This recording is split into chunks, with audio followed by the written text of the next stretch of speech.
This podcast is a member of the Place to Be Nation family. Visit us at placetobenation.com, the only place to be in your pop culture world.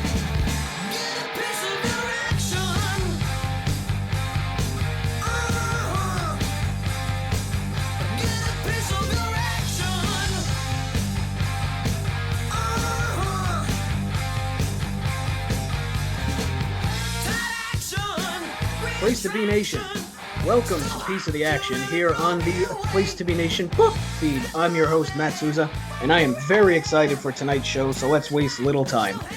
You can hear his voice over on the wrestling feed on Chicken Salad, and along with myself, he is a member of the Impact 6 on Highway to the Impact Zone. My guest tonight is Shawn Kidd. Shawn, how are you?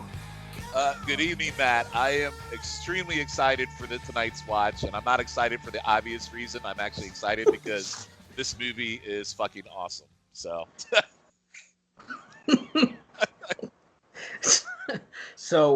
in case you haven't heard, tonight we will be watching the 1993 classic Demolition Man, starring Sylvester Stallone, Wesley Snipes, Sandra Bullock, Benjamin Bratt. Is that his name? Benjamin Bratt? That is Benjamin Bratt, correct. All right, very good. So it is, as of right now, as of this recording, available on Hulu. So we're going to watch it off of that. So Shawn, if you are ready. I am ready. All right. In 3, 2, 1.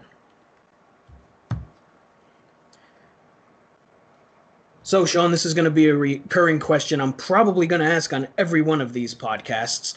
How did you come about this movie? Did you see it when it first came out? Did you come into it later? Well, there's an obvious answer to this one. So I happen to work at the fine establishment this movie represents later in the film.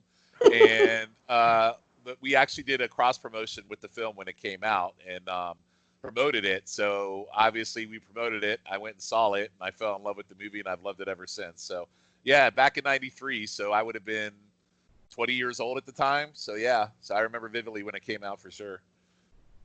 So I remember I was home one day just looking for something to watch and stumbled across this. You know, I was a big Stallone guy. I still am a big Stallone guy. I liked Wesley Snipes. You know, I liked the Blade movies and all that. And for whatever reason, I had never seen this movie. And I threw it on, and within seconds, I was like, this is one of the greatest movies of all time. I need to own this. So I watched it streaming in the morning, and I'm pretty sure that night I went out and bought the Blu-ray. Yeah, I mean, the movie captures you right out of the gate. I mean, you see the opening scene with the helicopter. You know what else is great? So if you see the pilot in this helicopter, if you go back and watch the original Die Hard, he's one of the FBI agents that bazookas the building. So, oh, wow. Yeah, so going back to 88, he's also in Die Hard. So that's just a little known fact that you probably didn't know when you're watching this. But yeah, this movie's incredible, and probably my second favorite Sylvester Stallone movie of all time. Oh, it's incredible. If it wasn't for the Rocky movies, it would be my favorite, to be honest. And that's kind of where I'm going with it. You know, I'm a big Rocky guy too. So yeah, but this one definitely I would take this over the Rambo series and anything else he's done beyond Rocky. Yeah, I think I would. I like the 08 Rambo a lot. That is a good one too. But this is it's my favorite thing in action movies. It's action that doesn't take itself too seriously. Like, this movie's friggin' absurd. Well, it's action, it's comedy. I mean, there's a lot of comedy in this movie, which probably more so than most action movies, which also makes it kind of interesting because when we get later in the film and what happens later years in this movie, there's a lot of crazy shit in it that just makes you crack up.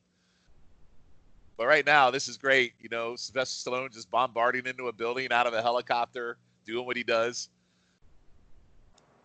At this point, you have no idea what's going on, but there's already gunshots and fire, so.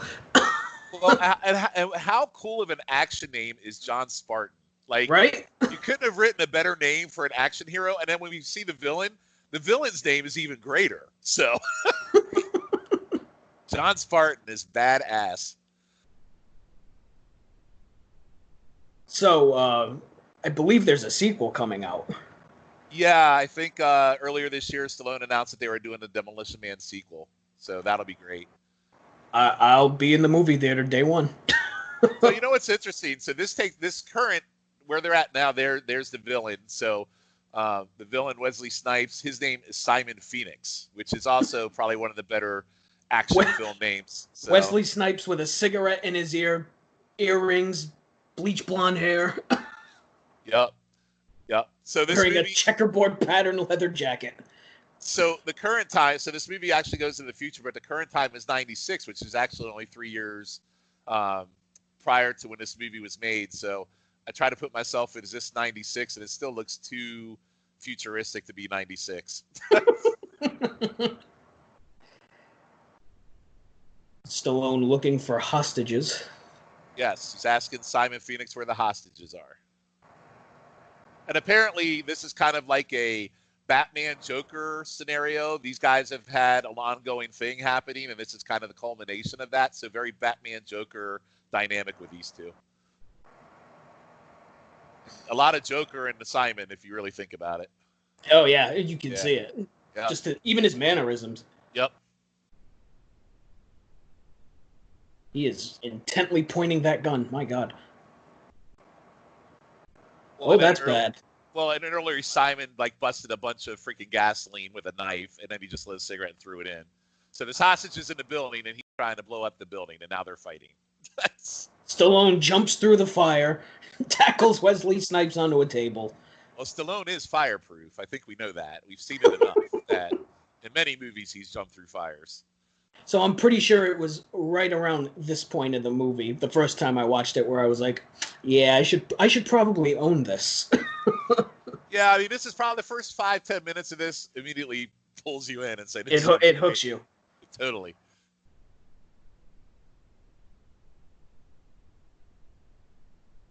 All right, so there's a bunch of I guess C4. Yeah, that's not good. Now he's going to run out of the building. With Phoenix on his shoulders. I think there's a scene in Rambo just like this with him running out of something. Looks exactly the same. I mean, it's been a while since I've seen the Rambo movies, but you're probably right. Yeah. So I read up on this. They actually blew up a building for this scene in Kentucky. Jesus. So that's an actual building they blew up for this scene. You better hope you get it right in one take. Yeah, you should. Well, I guess I don't know how you can't. I mean, you blow up a building, it's going to look pretty badass. All right, so I'm tired. So his nickname is Demolition Man because every time he goes after villains, things get destroyed. I mean, sure. Yep. So now they're giving context that they've had this ongoing dynamic for 2 years. They haven't found the hostages. They're handcuffing Mr. Phoenix as we speak. So Stallone did a thermo check to see if there were any bodies in there, and he didn't find any hostages inside the building.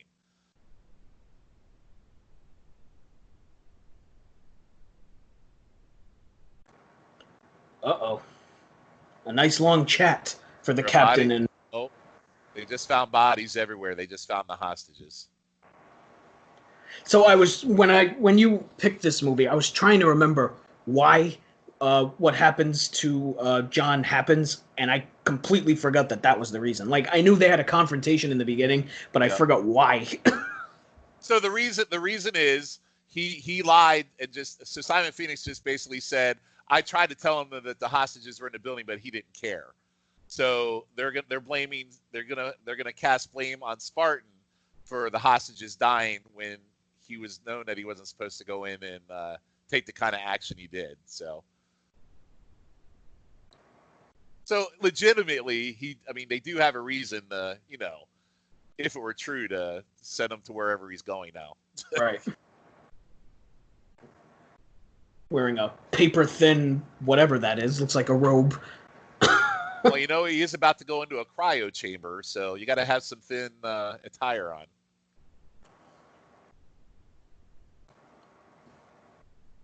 I don't remember. I think they get totally naked in this thing anyway. Not that I want to see this from Stallone. I don't need to see naked Stallone. No, there's plenty of other places you can see that, I'm sure. Unfortunately.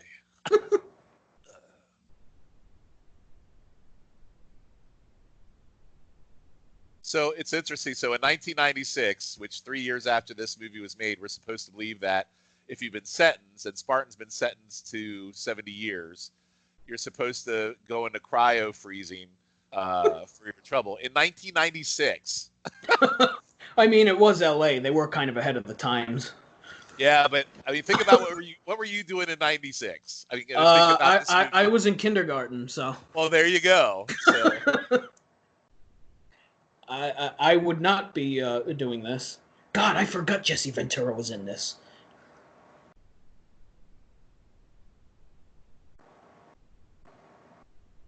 So he's going to cryo prison, cryo jail, or whatever they called it.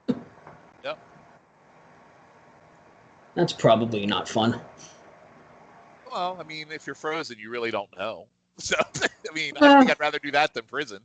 You'd know it at the time, though, and that's Oh. not a good feeling. Oh, and there's Stallone naked, which I feared. So. And Jesse Ventura is also in this movie. We forgot. I know. That. Yeah. I just saw his name pop up. Yeah. I forgot all about that.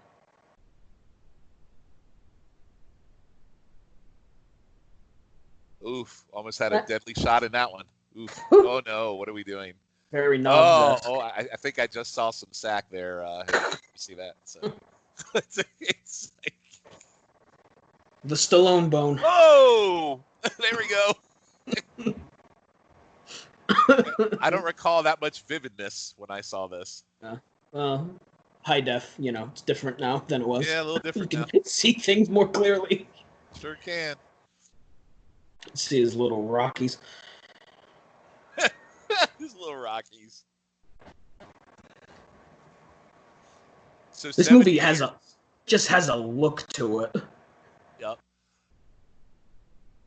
And he's frozen. That's probably hell. So you know what? For '93, that's some pretty badass special effects right there. Oh, for sure. That's fantastic. All right, so now they're logging him November 20th, 1996, and he's been sentenced to 70 years. What the hell is that on his chest? A monitor? I want to say probably. Well, I think that's how they measure their waves and everything, why they're in cryo freeze. Oh, yeah. That would make sense, I think. Make sure they're not dead when frozen. Yeah, that would be my guess. So we're just gonna keep staring at this shot of Stallone. Well, you got to get the opening credits in, so you want to make sure you see some butts, you see some biceps. You got to see it all. While we get everybody's name into the film of who's doing what. It must be in Stallone's movie contracts that he has to be shirtless for like 5 minutes in every movie he's ever done. Yeah, I wonder if he got extra pay for taking his bottoms off for this scene. So that's probably double. Probably. Ooh, we flash forward to 2032. Yeah, what's really cool about this though? You get a feel for the movie right out of like the first 10 minutes. You know exactly what's going on, which is really cool. They don't screw around. They just right to it. Yep. All right, so what are we at? We're at is this 40 years later now? 2036? 32. 2032, I think it's. 2032. Okay. Yeah. So we have some parole hearings taking place that are coming up with the warden for some of the people that are in cryo chamber today. So I guess they still do parole hearings back then. Oh, and there's my girlfriend. Probably the first movie I've ever seen Sandra Bullock in, to be honest with you. Yeah, because this was Speed was 94, I think, right? Yeah, I mean, she had been in other movies prior to this, but this was like her first mainstream role. And, right. I've always had a Sandra Bullock thing where I just think she's like the cutest girl next door person, and I think she's adorable. Yep. So I find her very, very attractive. I would agree with that. Yep. She also has a very movie style name in this. I think it's, what is it, Leanna Huxley, I think is her name. Yeah, it's something like that. So whoever wrote this movie definitely had their movie names on par. So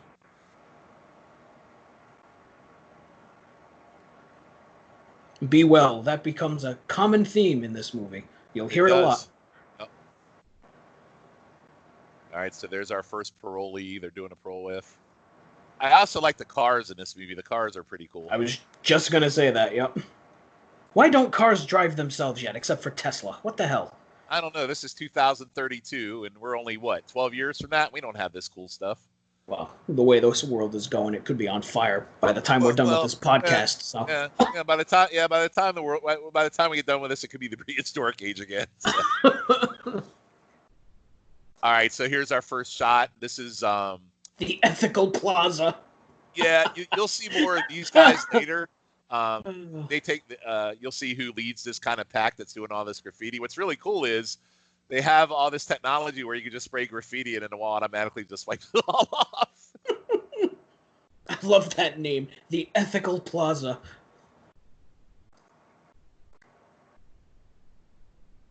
There he is.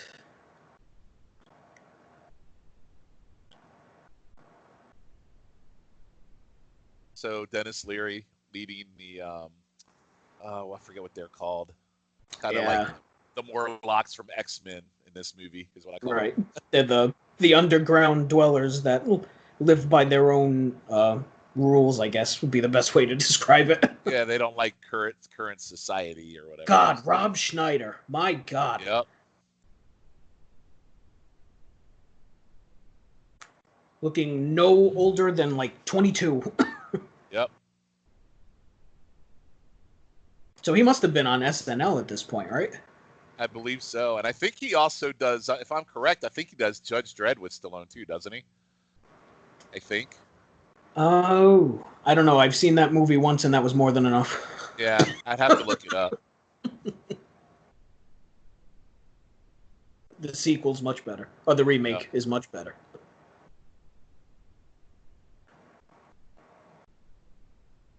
This guy looks like Mr. Clean. Mr. Clean running a police He's been in a lot of different things. I know I've seen him. I got this is gonna drive me nuts. I'm one of those that have to know things. He was in the second Ace Ventura. I know that. Yes. And I couldn't tell you his name, but I know he was in that. I'll figure it out. I'm gonna look it up. All right, so that's not him. Dennis Leary, Edgar Furley. Sandra Bullock, Lena Huxley's been fined 1 credit for calling the police chief an asshole. So here's one of the great things. Yeah, go ahead. Also a recurring theme in this movie. One of my favorite parts of the movie from a comedy standpoint, because you have these machines and you get fined every time you curse, and they're just around random areas. And every time you curse, you get. And I think to myself, if I were in this movie, I would be living on the street because I have no money. Because I would literally either that or I'd be in jail for life for cursing. It's a very funny part of the movie, though. It's so good. Nice Red Hot Chili Peppers plaque poster in the background for Blood Sugar Sex Magic. Is that a Lethal Weapon poster I saw earlier? Yep. Benjamin Bratt looks like he's 18 in this movie. Sure does. Phoenix is out of cryo prison. So her commander was the warden in Shawshank Redemption. That's where I remember him from. That's right. Yes, that's right. That's where I remember him from. There's the difference between movie tastes. You bring up Shawshank Redemption, I bring up Ace Ventura. Well, he was the sanctimonious asshole in that movie too. So he plays it well. Yeah, he plays it well. All right, so here we are with Simon's parole hearing. He's speaking in Spanish for some reason.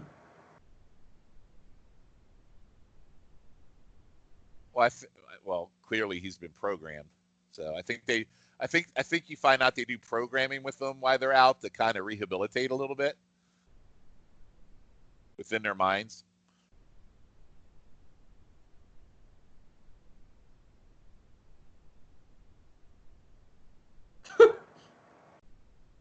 Calls him a teddy bear. Oh, and shit's on now. Simon is on the loose. Oh, that's a problem. Oh.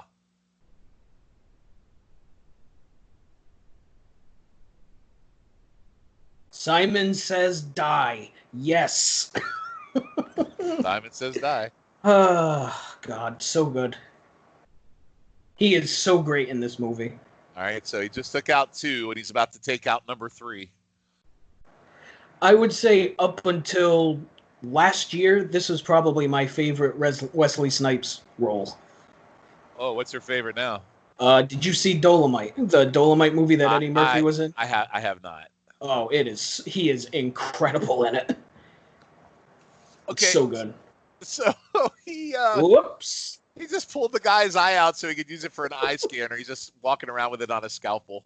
I mean, how else is he going to get through the door? I mean, it seems practical to me. He really is smart and adapts very quickly for someone who's been under for 29 years. He knew exactly what to do. So 187 still means murder, so that's good.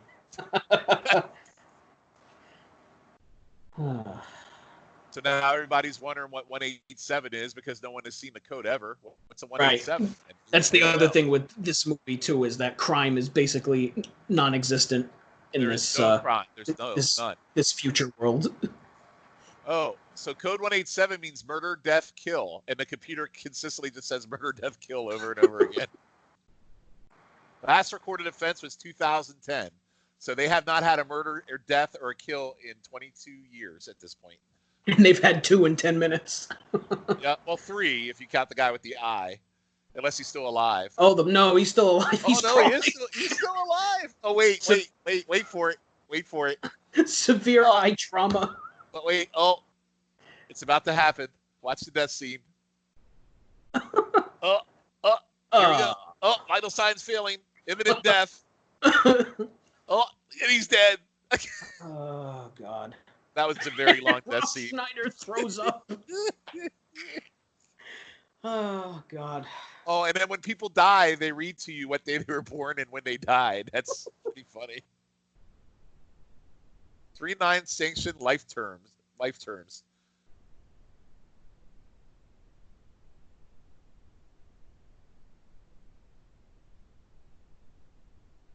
So the older gentleman here, I think, is the only one that's been around long enough to really understand how the old ways were. Right. Yeah.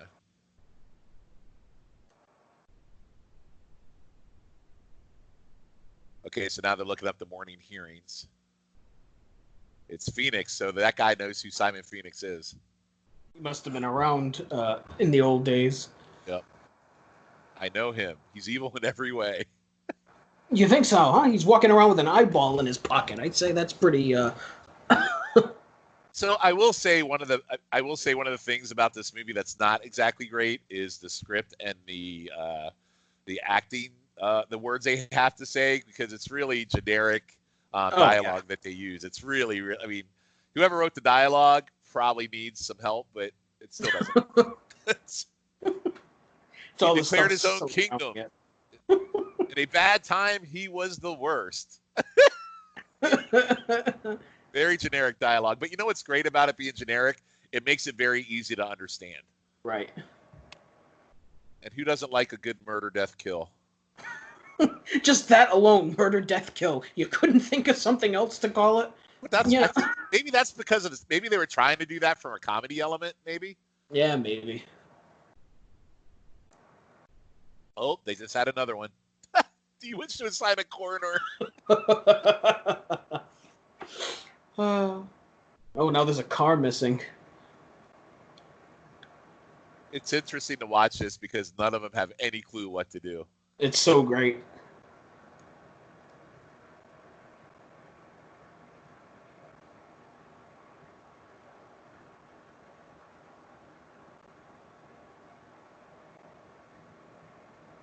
Nice to know they had GPS then. Well, I would hope so.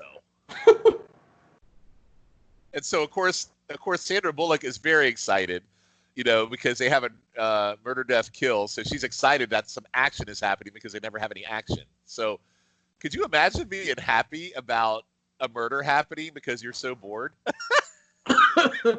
No, can't say that I can. And they're giving themselves high fives because they located him. They haven't apprehended him. They're just happy that they found him. I want that car that Simon Phoenix is driving. Yeah, that's really cool. So interesting. He also adapted to learn how to drive new technology cars really fast. And somehow he was able to stop for overalls and a nice new shirt. Yeah, he's yeah, smart man.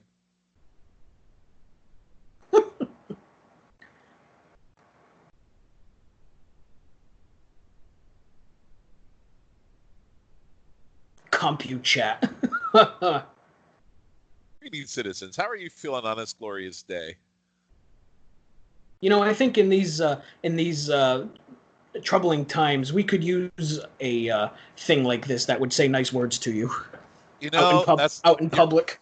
You're absolutely right. Or you could use it in your own home if you choose to stay at home because you don't want to go out into today's society. Just wake up and your computer tells you how glorious you are every day. I could live with that. Hey Siri, tell me how good I am. Yeah, that'd be nice. Edgar Friendly, that's Dennis Leary's name. Yeah, That's so it keeps repeating in his brain. So somebody's implanted this name in his brain, and obviously a programmed him as someone that he wants to kill. There's murder, death, kill again. So obviously someone wants to kill Dennis Leary because he's doing some underground shenanigans. So I'm sure we'll find out who later. Gun, noun, portable firearm. Referred to as a pistol. In the urban wars of the late 20th century. Oh, he's been fined a credit.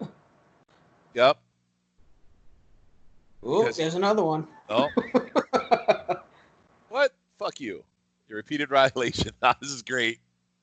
My God, you swear twice and the police is after you? Oh boy, we'd be screwed. Oh, I would have been in jail a long time ago. All right, here come the cops. The verbal morality statute.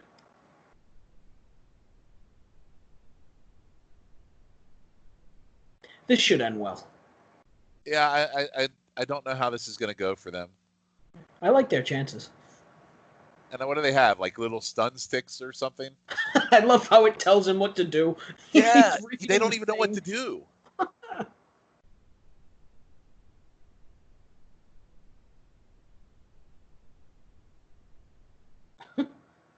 Is that shirt mesh? Oh boy, this is the 90s.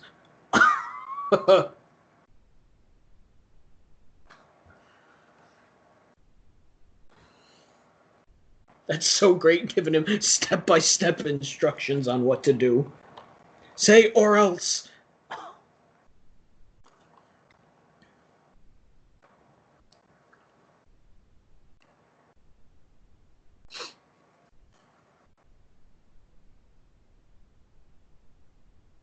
You see, they think that they have him surrounded, but knowing action movies like I do, the villain usually wins this one.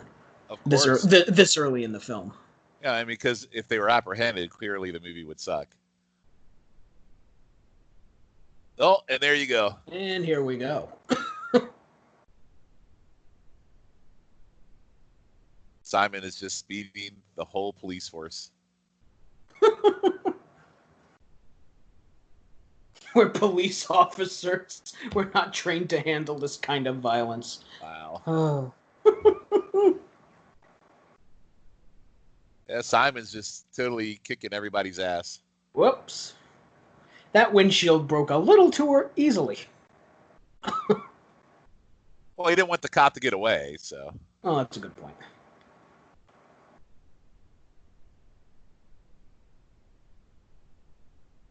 Now Simon's just playing with this poor guy.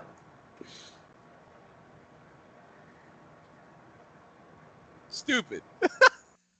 All the cops mortified. And off he goes.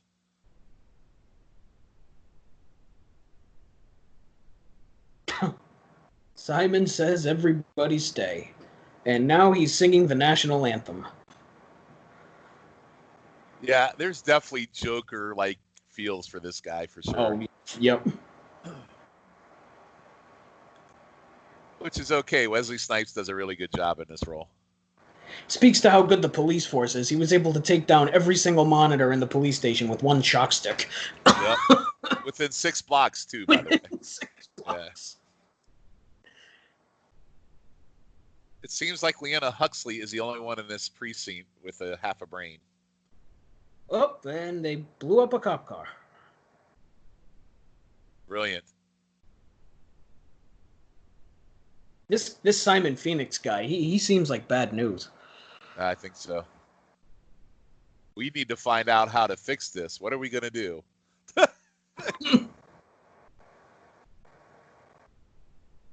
This guy's a total douche, too. I guess he's like the mayor or whatever. I don't know what he is. Yeah, I think he runs L.A. somehow. Yeah.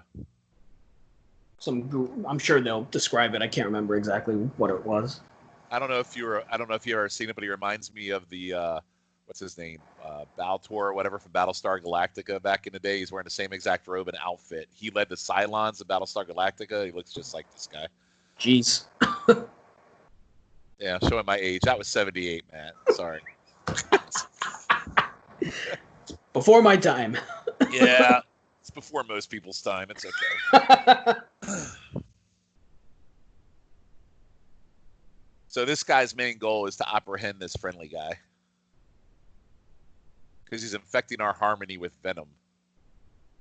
You know, Demolition Man, obviously a trendsetter, because that's really the only way you can have meetings right now. It's like that. Hey, it's Beetlejuice guy. Oh, God, yeah, that's right. Yeah. He was Looking oh, God, I'm drawing a blank. He was the spiritual advisor guy. Yeah. Yep. And he looks exactly the same in this movie. Yeah. Same exact part, too, but like, almost. Murder, death, kills. All categories of chaos. Embrace your calm. Bewail them for me. You know, this dialogue isn't great, but there is something about it. Because it's simplistic and helping tell the story, and you know what? That's what you needed for this movie. Because there's, like, if you think about it, I don't even know how many minutes we're into it. So much has happened in a short amount of time, and I think the dialogue being short and to the point and somewhat kindergartenish has probably helped us with this movie, to be honest with you. Right.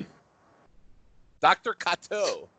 It's not a movie that needs a ton of dialogue, to be honest. No, not at all. You don't need dialogue. It's pretty self-explanatory. There's the villain. Stallone's gonna fight him. Yep.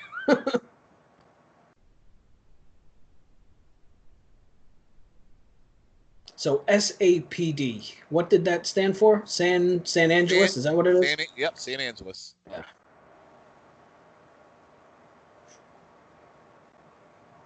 Ooh, we had a video bite on Unsolved Mysteries. Did Simon Phoenix. Oh, yeah? Good for Simon.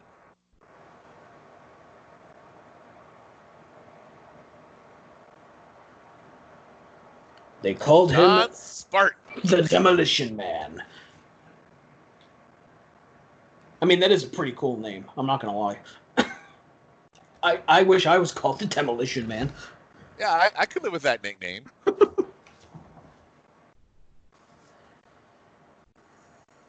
Oh, she knows who John Spartan is. Well, he's a legend. She's historical study on him. I think he's like one of her. She idolizes him. 7 million to rescue a girl who's only 25,000 ransom. This is your recommendation? He's an animal. He's clearly a man for a job. This dialogue is something else. He's muscle-bound and grotesque.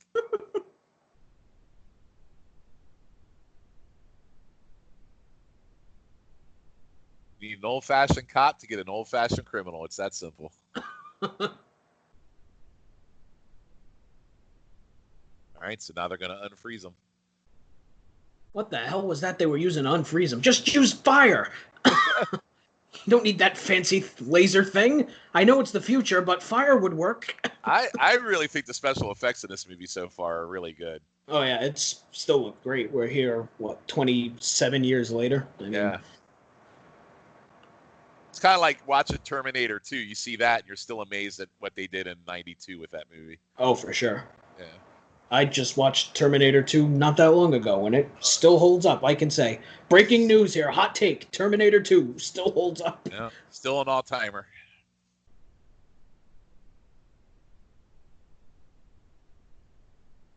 Should have named my first child Spartan. I named the second one Phoenix. I wish I had thought of that at the time. I'm really disappointed in myself. Spartan Kid is a hell of a name. So is Phoenix. Those two badass names. Well, they're under 18. You can still change their name. Yeah, I don't think my wife would let me change their names to Spartan and Phoenix. I think I'd probably get a big fuck you on that one. What about a middle name? Middle name compromise? Yeah, probably not. There's family history in those middle names, so I'd probably get a big F you on that too. Oh, there we go. More naked Stallone buttocks for everybody. Gosh. The contractually obligated nakedness of Sylvester Stallone. How old is he in this movie? Do we even know? I don't know if they say.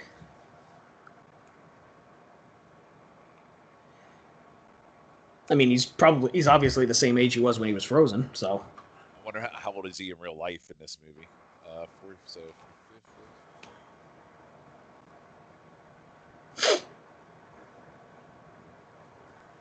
So he's 47 in this movie. Yeah, he's 73 now. Yeah, he's 47. Wow, still looks good for 47. He's the age I am. I wish I looked half as good as he does. And I think Sandra Bullock is actually aged pretty well too. Yeah, and she was young here, I would imagine, right? Yep. So she would have been. Let's see. She's probably in her 20s, if I had to guess.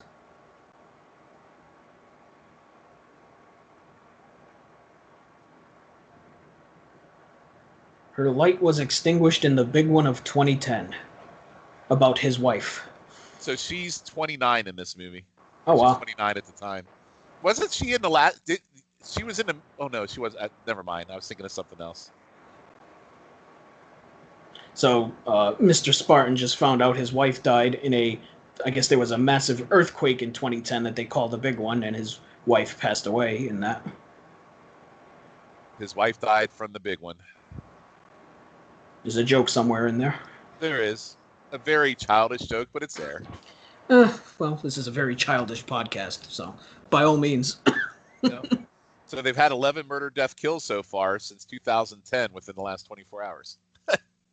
And now she's explaining to him what the new society is. No deaths of unnatural causes in San Angeles in 16 years. Yep.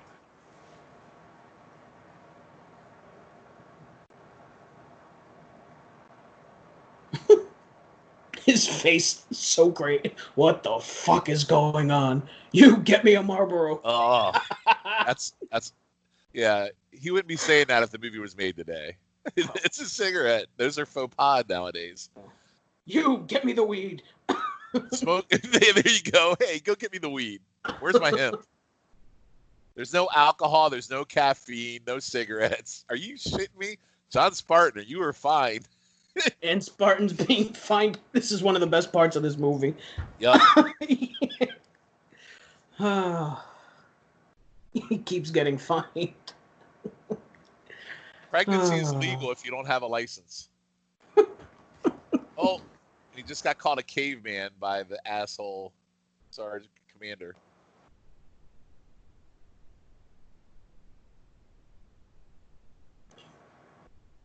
Turned me into an ice cube for my trouble.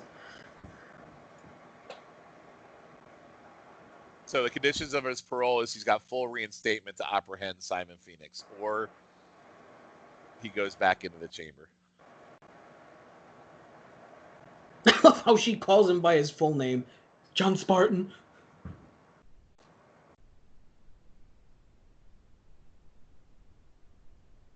I've seen that guy somewhere before too.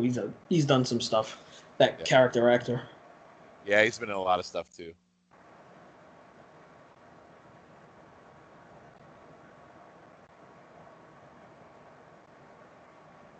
That uniform is way too small.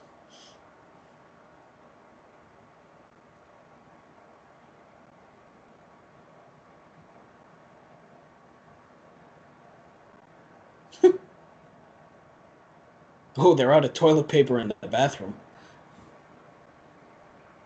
Oh yeah, could you imagine the movement you have to make after being in the chamber for that long? Right? That must be one hell of a. I would imagine that's like a week-long experience. The longest piss of all time. Well, I wasn't even just thinking about that. I was thinking Oh, about yeah. the other one. Yeah, I was thinking about the big shit you're gonna drop. And now you have to use you have to use seashells. How does that even work? I'm not going to find out. I'm good. Do they explain that? They don't. I don't think. I think it's better left to the imagination. Such a caveman. He doesn't know how to use a seashell on his butt. Oh, so he knows that guy. Yeah, it looks like he was a rookie. And he gets fined again.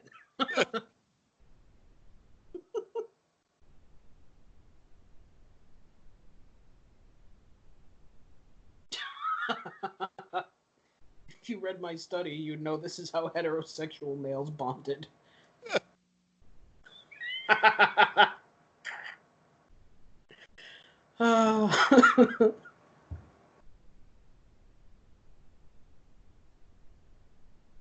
See, now that's clever.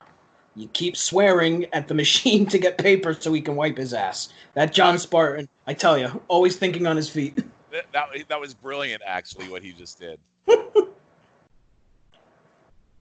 Well, if given the option between that or seashells, I mean... Well, I'd rather take fines than walk around with an uncomfortable, feeling. Oh, this is true.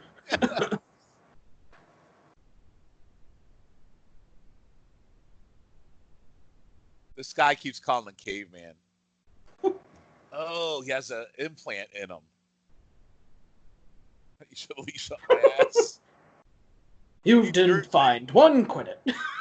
You dirty meat eater. Wow, this dialogue I can't get over it. I should start calling people a meat eater. See how far that gets me. I would be greatly not offended if someone called me a meat eater. I'm very proud of being a meat eater. Yeah.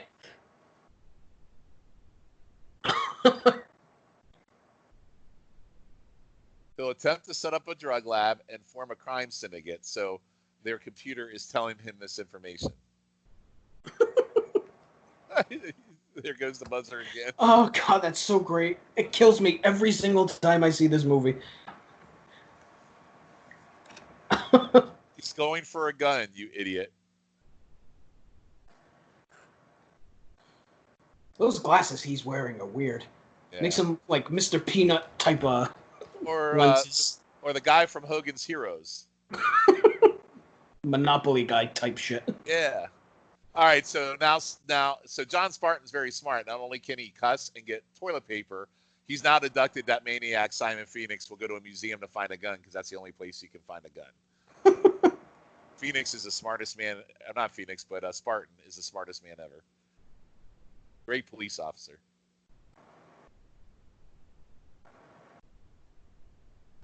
You are now entering the Hall of Violence.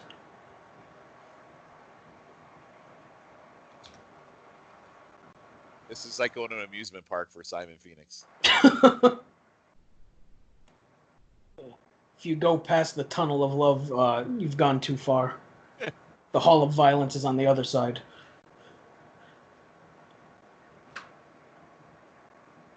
So the guns apparently are maximum security.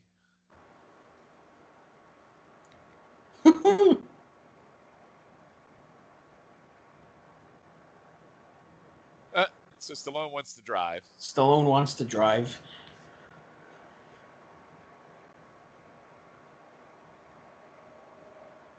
That's too many screens. You don't need that many screens to drive a car. Yeah. Purely a faux pas at the time for what they thought they needed for the year 2032. Turns out it was the same thing in, now. Yep.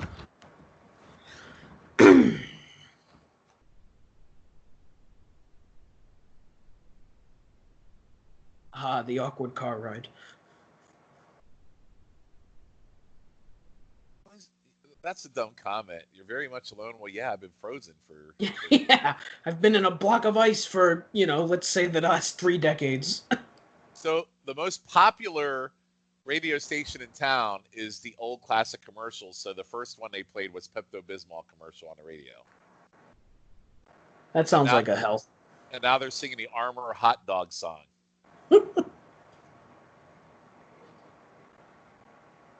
Oh my God. It's like police romper room. Can you imagine? Look, his face says it all in the back seat. Right. That would be me. Uh-huh. Somebody put me back in the fridge. I agree. That sounds like a nightmarish hellscape. So it's a pretty cool museum. I mean, they got army gear. I mean, it looks very historical from a violence standpoint. Looks accurate. Well, he's in the Hall of Violence, I mean. Well, I know, but I mean, I think the scenery is very good. I think they did a good job setting this hall up to make it look realistic. Oh, he's so giddy that he found the guns. So now he's trying to figure out how to get it out. Oh, that didn't work. Ooh, ow. Oh, motherfucker. Why is this judge coming to stop him? What's he gonna do? Mellow greetings. What seems to be your boggle?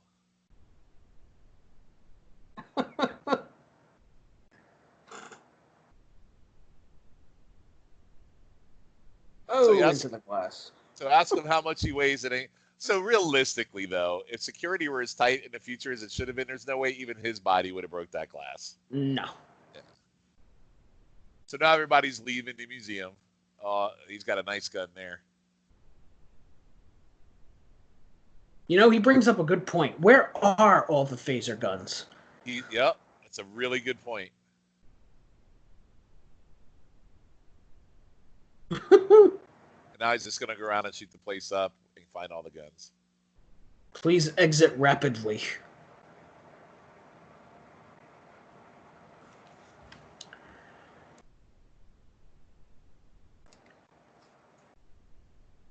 So he's learning how to use this, what is it called, magnetic something or another gun? Yeah, accelerator gun? Is that what it said? Yeah. Is there a battery storage? Whoa! Okay. Oh, look at that security. Oh, and there they go.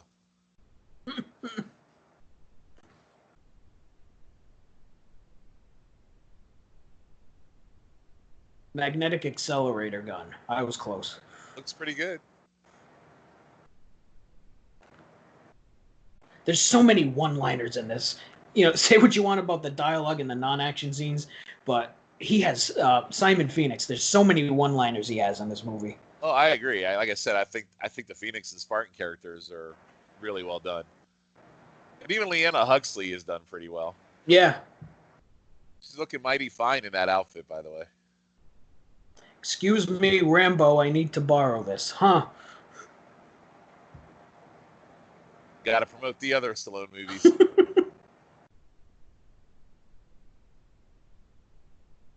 Hey, Luke Skywalker, use the Force. A Glow glow rods. rod.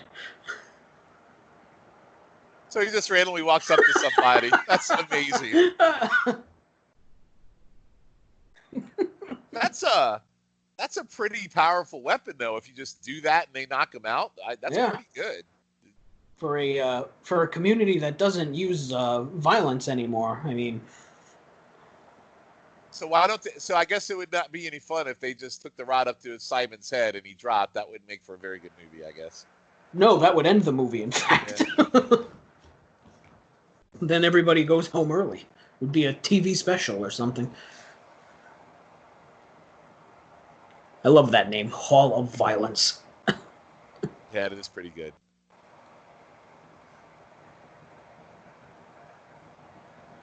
Oh, here we go. First confrontation in 30 years.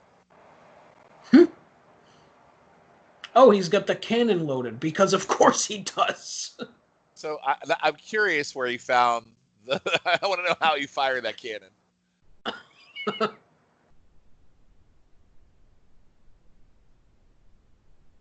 That must have been in the alcove of ammo next to the Hall of Violence. Simon says bleed. There's some good one-liner. Yeah. He calls the gun a space-age piece of shit. Well, that's not very nice.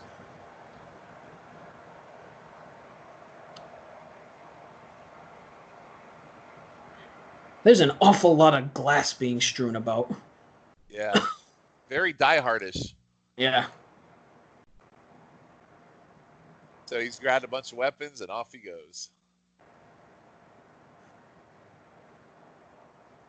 I'm sorry, but Stallone looks goofy as hell wearing that hat. Yeah, the outfit sucks. It does not. Yeah. It does not work. Yeah, the outfit sucks. Not even the outfit. It's more the hat that's upsetting. At least give him like a helmet or something.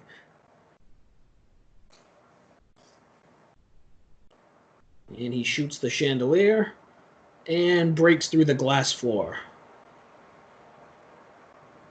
to whatever that underground thing is.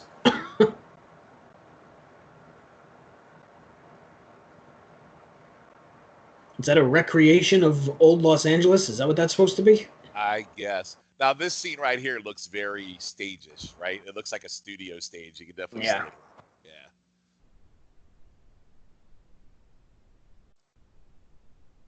I mean, unless that's by design because it's a museum. Oh, maybe. But it looks like one of those things I would see on a Universal Park ride going through the ride. That's what it looks like. Like the earthquake ride or something. Yeah, exactly. It reminds me of the earthquake ride.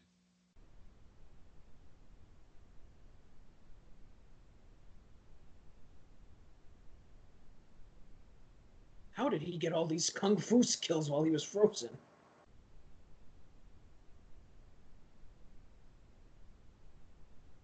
Is that a shovel or a sign? What the hell did he just hit him with?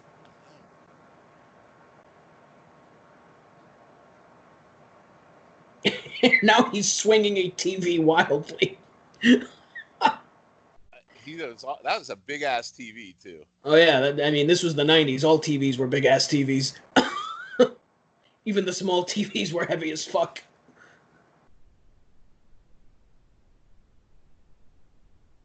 I don't miss those days, that's for sure.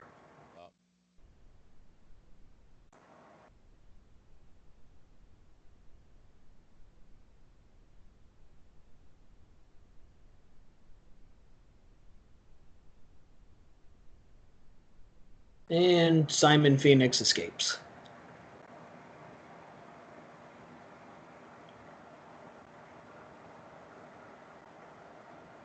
These two chuckleheads. What the hell was he carrying? Was that a Flavor Flav clock? What is that? A frying pan? What the hell is that?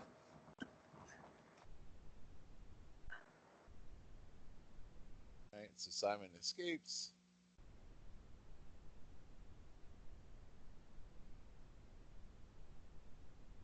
Okay, so Simon. Okay. So for some reason, Simon can't shoot this guy. No kiss kiss, no bang bang. Oh, so clearly here. Oh. Yeah, so now you know who's behind Simon at this point. There's a conspiracy afoot.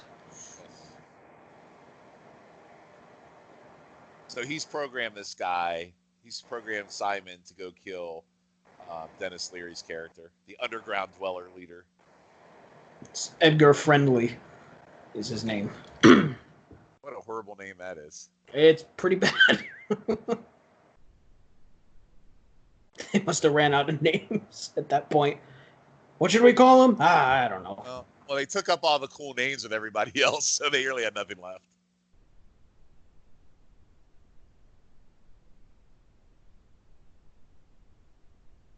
I still don't know what that big damn thing that guy's is. I keep trying to figure it out. What is that?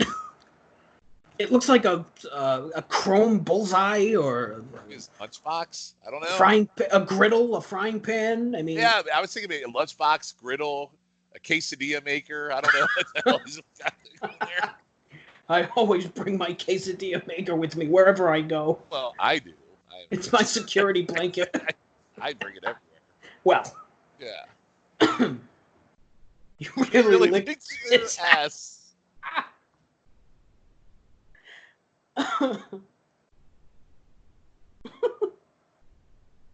She's so stinking adorable in this movie. Oh, so who is this man? John Spartan. So now he's upset. He's internally upset that they've released Spartan to go after Phoenix because he's the one doing this whole conspiracy.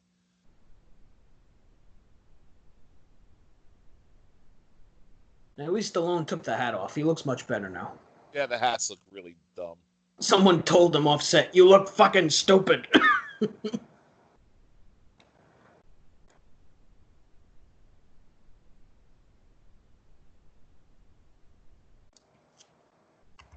There's something shady about this fella, and it's more than the Simon Phoenix stuff. So now he's going to invite them to dinner tonight at the greatest restaurant of all time. The Taco Bell, they're going to have dinner tonight. Now, a question I must ask. Is this why you love this movie so much? Because of the tie-in? No, I obviously I worked at the time there, but and we did a promotion for it, but no, I mean, probably initially, but I was a big Stallone fan anyway. I loved Rambo and action movies, so I was going to see it no matter what. It just happened to be a great thing that we promoted it, which is great. It didn't hurt. It didn't hurt, is what you're telling me. And I don't know if you know this, but back in 2018 at Comic-Con in San Diego, we recreated the Demolition Man restaurant at Comic-Con for the 25th anniversary of the movie. I did not know that. Yeah, if you look that up, sounds incredible. Yeah, so if you look up Demolition Man at Comic-Con in 2018, you could probably see video and features of it. But it was a big thing. We did a whole thing there. So, So they redid this whole building into the Restaurant of the Future and served Demolition Man's food there. I wanted to go, but I couldn't get out there. So, but I really wanted to go because that would have been great. That sounds amazing. So basically, in this universe, Taco Bell is your fancy fine dining, basically. Yeah, I mean, it's the last it won the Great Restaurant Wars. Right. Which, I mean, it's a little off, but, like I told you, I told you before the movie, we started watching this, back in 93, Taco Bell was a very, niche. It wasn't like the big dogs, like your McDonald's and the other ones. And back then it was a little known commodity, and now you look at it now, it's on par with the rest of them. Back when this movie was made, Taco Bell wasn't a surprising choice because it was a very unknown quantity, and that's what they were going for in this. Right. So it's interesting. And I'm sure it helped. I'm sure it did. I'm Taco sure Bell it did. Into the public consciousness, for sure. Yep. And let's be real, Taco Bell's fucking great. I ain't gonna lie. Well, you're not going to hear any argument out of me on that. What would have been on a Taco Bell menu at this point? Some of the stuff you still have on the menu now. I think, back then, because it was such a niche business, you didn't have a lot of like the diversity you have now. Like we didn't have quesadillas, we didn't have anything like that, but you had things like pizzas, tacos, burritos, and now though, like at Taco Bell, you get 6 weeks, you get a new item every 6 weeks. Back in this day, you didn't do that kind of stuff. You just stuck with what you had. Very similar to McDonald's. It was very McDonald's is very chicken nugget, very quarter pounder, and we were the same. We were very tacos, burritos, same thing. Things have changed a lot. Yeah. So all restaurants are Taco Bell. So what you'll see is when they go to this restaurant, so first off, that logo is incredible. Yeah. But I think it's pretty funny. And look at the restaurant; it's like fancy. You got like valet parking, and God, how great does Sandra Bullock look right now? And so when you go, so you get a piano player now at the Taco Bell in the future, singing commercial songs. Singing commercials, yes. But I think if you see the food in this, I do think there's some visuals of the food that they serve, and it just isn't reality. And here comes the Neanderthal. I like that they've called him every name in the book that relates to an old person. So in this movie, they would be calling me a Neanderthal. So you got looking at this, like, look at that. Yeah. There is no way in hell No, That, like, think I've about never what been we- to a Taco Bell that served that. No, this is no. That wouldn't fill up anybody. That was like 3 chips on a plate. Yeah, there's not a 10-pack of tacos on that plate. No. Man, I could go for some tacos right now. I'm not gonna lie. Yeah. I mean, I would put a hurt. I mean, I put a hurt any time I eat Taco Bell. I put a hurt on it. I don't eat it very often anymore, but I used to eat it every day. Oh yeah. That would do it. It's still my favorite fast food restaurant, though. I can honestly 100% say that. I think I would agree. So now with the Beetlejuice guy here, I wonder if they're all gonna stand up and start singing the Deo song. Bring in Winona Ryder. We brought her in for this special scene. I would love to see Sylvester Stallone get up and start doing that song. That'd be pretty damn funny. Alec Baldwin and Gina Davis floating. Yep. It's interesting. The Beetlejuice guy has the same demeanor, the same role. Like they probably just had to say, be the guy you were in Beetlejuice. They probably didn't even have to give him a script. What you did there, do that here. Just skip the Harry Belafonte song.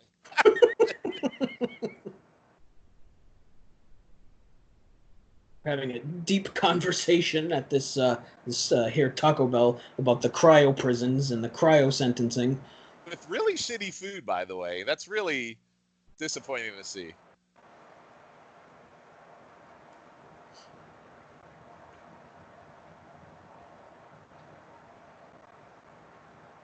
So Stallone and this guy are not hitting it off at all. No. Stallone not happy that he was in a block of ice for 40 years, and really, who could blame him? A brutish fossil. Like, who is this woman? Oh dear, did you just call him that? She called him a brutish fossil. Wow, she's a real bee, isn't she? Uh-oh. So Spartan sees this thing out of the ground, and there's a road warrior. Took the words right out of my mouth. Buddy, you're looking for the next set over. You're in the wrong movie. Mad Max Beyond Thunderdome is filming that way. So now he's chasing the guy on a motorcycle. I really don't know why. Oh, there's why. That would do it. All right, so the Morlocks are invading. That dress is something else. Oh, yeah. They're grabbing food. Well, clearly they're not getting a lot of food at Taco Bell based on the plates that I just saw. You get 1 chip. Yep. Make that last. You'll regret this the rest of your life, both seconds of it. What a line. I literally think you're right. I think they took the actors from Mad Max Beyond Thunderdome and put them in this. Where's, what's his name? Lord Humongous. Where's Mel Gibson? Oh, I guess that's what Dennis Leary. He's playing Mel Gibson. That's a shame. Yeah, what a real tragedy that is. And you know what? Dennis Leary in this movie makes no sense because he's a primarily comedian, so I feel like there's some bad casting in this with him. Yeah, that always kind of bugged me too. Like, Yeah. And it's not like it's not like he was really well known. I mean, I'm sure he was, like, in the comedy clubs and whatever, but he wasn't like if Dennis Leary would do a movie like this now, you know? Correct. Rescue Me hadn't happened yet, is what I'm saying. Well, he was a stand-up comedian at the time, and I think, what is that, Taco Bell in a bottle? What is that, Taco Bell? Not Taco Bell drugs? Taco Bell Centrum Silver or something. What are we doing? It's like Taco Bell meth in a bottle. Yeah, I feel like the X-Men could sue for copyright infringement for these underground dwellers.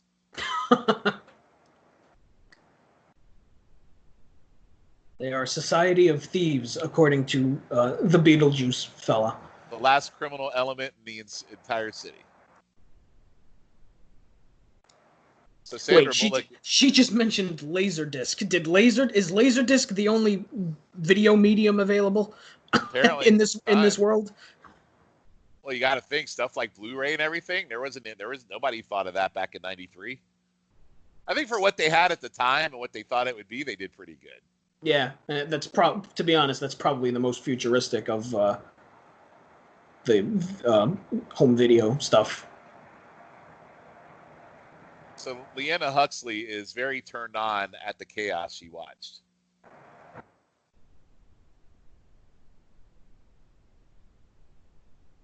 It's okay you yelled at me. It was very hot. There's that dialogue again. Booty troubled past gunslinger. I feel like, isn't there a sci-fi writer with the last name Huxley? I'm sure there. Yeah, I think it's based. Yes, actually, hang on a second. I think the movie might be based on the author of something that was written similar to this. Really? Yeah, hang on. I'll look it up. I think I read that. Did I sound smart for a minute? That must be a mistake. You actually did. Wow. Let's see. First time for everything. Let's see. I don't want to miss their banter because I think it leads to some stuff. So hold on. Yes. Right. Some aspects of the film allude to Aldous Huxley's 1932 dystopian novel Brave New World. Look at you, Matt. Look at that. See that? How the hell did you know that? I must have learned something in school. Wow. Kudos to you. Well, now it makes sense why they made her last name Huxley. See? Wow. Not only is this a great watch, it's also very educational. Stay in school, kids. Stay in school. You too will be able to pinpoint sci-fi writers in all your favorite action movies. Whether you go back to school or learn from home, make sure you stay in school. And now Simon Phoenix dressed in the Mad Max garb. Yeah. I want to know where he's getting his cool outfits. Like, he had his overalls, and I guess he's just randomly killing people and taking their stuff. I mean, I would imagine. I can't imagine he's paying for it. Similar later to the Terminator, when he shows up nude and just randomly kills somebody and grabs their clothes. Right.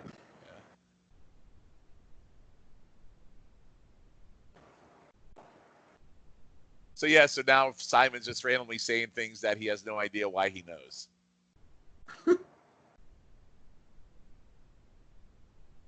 He's been given a set of skills. Data points for him to kill Ed Friendly. So he do rehabilitation during the cryo, but his rehabilitation was to still kill somebody when he got out. A little less than, what's the word I'm looking for? Nice, I guess. Yes. Oh, he needs a crew. Simon Phoenix does. And one of those crew members happens to be one Jesse Body the Ventura. So why does he need a crew when he took out 6 cops by himself? That's a great question. Well, because underground are a bunch of dwellers, and they seem to be able to fight better than the cops do. So. Yeah, that's probably a fair point. But it's Dennis Leary. Yeah, but Dennis Leary had some good henchmen in that. So, yeah. I mean, all Dennis Leary can really do is call you an asshole, and that's it. Yes. That's a great song, by the way. And I don't even think that had happened yet.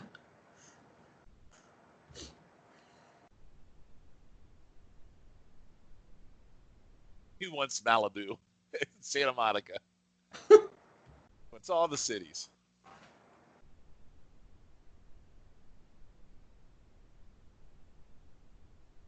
Seriously, what is he wearing? I don't know, but this other guy's an asshole. I like him. He has a punchable face. He really does.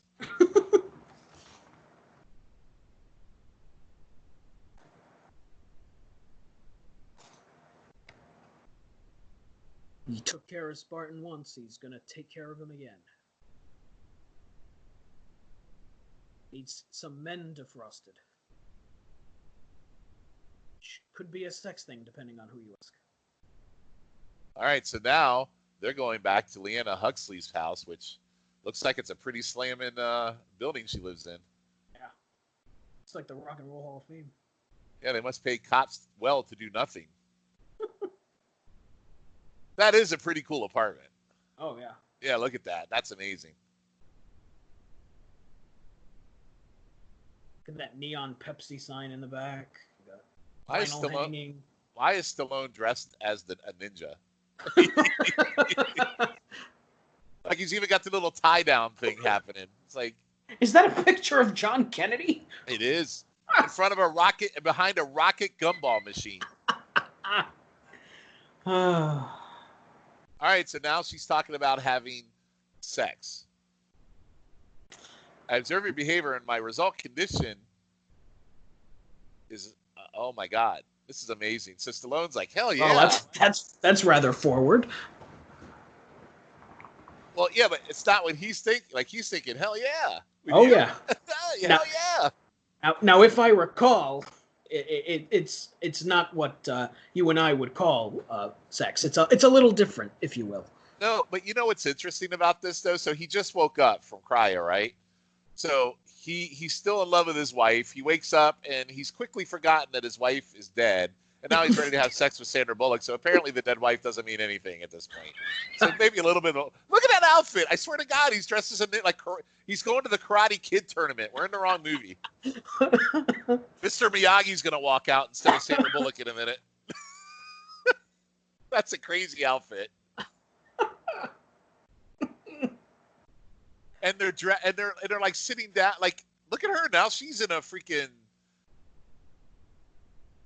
kimono. And she just put a helmet on him. So in 1993, but I guess in 2029 or 30, whatever the hell it is, they mind meld sex apparently with these helmets. As you do. And Stallone is all confused, rightfully so. Which in theory would probably be okay because there's not as much effort you put forth, and it's probably a little less messy. So look at her. That's like your mind of a new romance. It's like, what are we doing? Now, this is one of the most disturbing Stallone scenes I've ever watched because I don't need to see Stallone having an orgasm face. Look at him. It's just disturbing. She's all happy, and he's all like, ugh. Yeah. Most disturbing scene in the whole movie. And the Love Boat's playing in the background. Look at him. It's like, oh. It's something.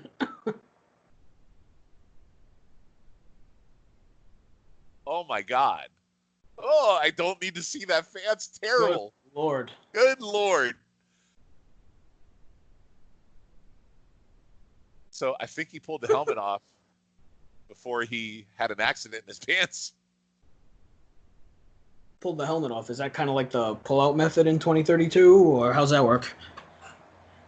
I don't know. I think you should embrace it. There's a lot less work you have to do here. I don't know.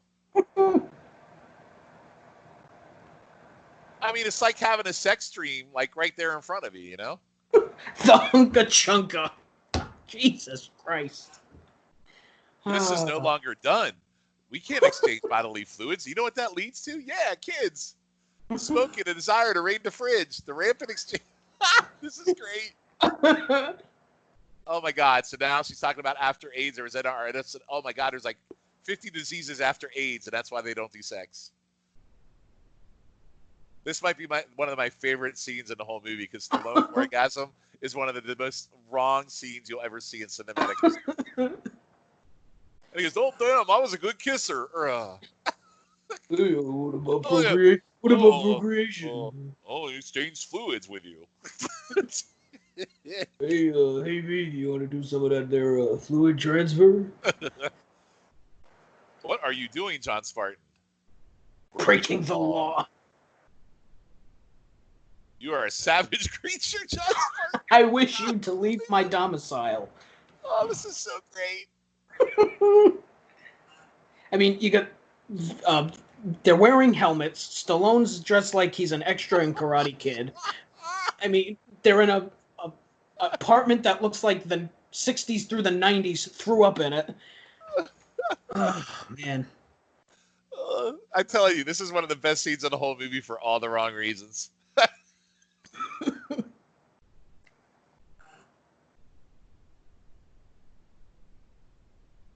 Oh, man.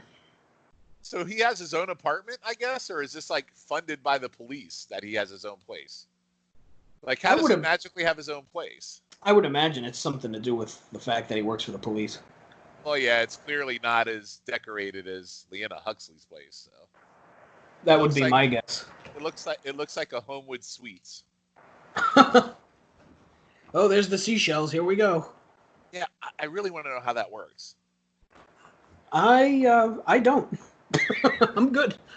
Leave it to the imagination. Happy Halloween.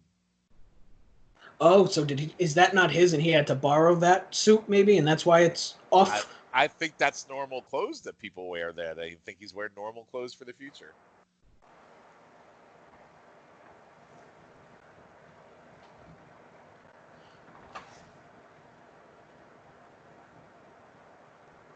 What's he doing?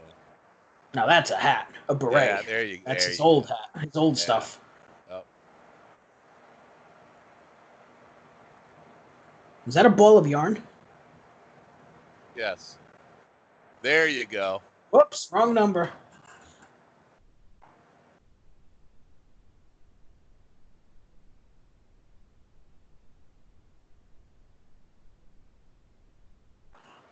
Noble facility has been desecrated by hooligans. What is he doing with that yarn? Well, this is what he was programmed to do while he was in the cryo chamber. This was his rehabilitation, that's why. I still don't know what that big giant clock thing is. I don't know, but he's really holding on to it. It must be something very important to him. Maybe it's his artificial heart or something. Maybe.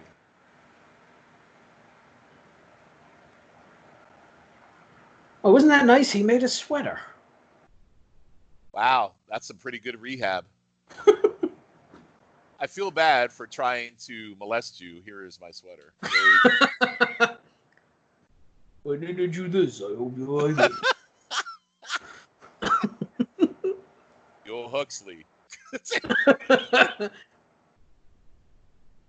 Huxley, there's no but I guess it'll do. You didn't get the penis, but I got you a sweater. It's like, we could just do Stallone impersonations the rest of this pod. That'd be great. Won't you put on that headgear so we can get busy, huh? I want to make more of those faces. I can't use them all if I gotta save some of them for the sequel. Oh, God. I hope we don't see any of that in the future. That would be awful. Could you imagine Stallone orgasm face right now in 2020? Oh, it would be awful. 70 whatever year old. I wonder if they'll get Sandra Bullock back for that. I think at the very least she makes like a cameo appearance, I would imagine. Well, I don't think she's beyond being in that movie at this point. I don't, I think no. Yeah. I mean, what has she done recently? Probably the last thing I saw her in was that Netflix movie Bird Box. That was the last thing I saw. Oh, yes, that's right. Yeah. But clearly Rob Schneider's got nothing going on, so I'm sure he'll return. Oh, yeah. He'll be first in line. Please put me in your movie. It'd be great if they brought Wesley Snipes back, but I think, I don't know if that's possible. We have to wait till the end, I guess. I don't want to spoil anything.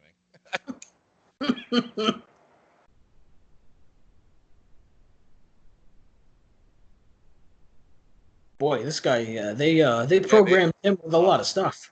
Yeah, he's the ultimate killing machine. Wonder if he could kill COVID. What a name, Dr. Cock2. Hi, I'm Dr. Cock2. Yeah, whoever wrote this of the names is a genius.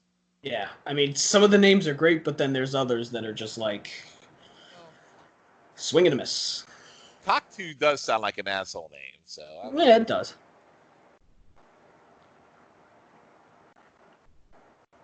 Oh, the Cock2 Behavioral Engineering Complex. Nothing seedy about that, I'm sure. Not at all.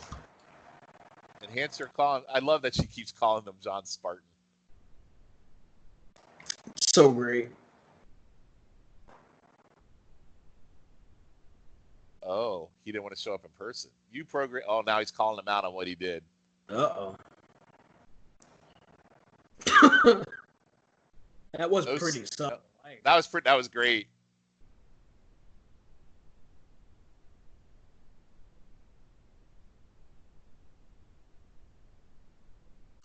And the buzzer goes off again.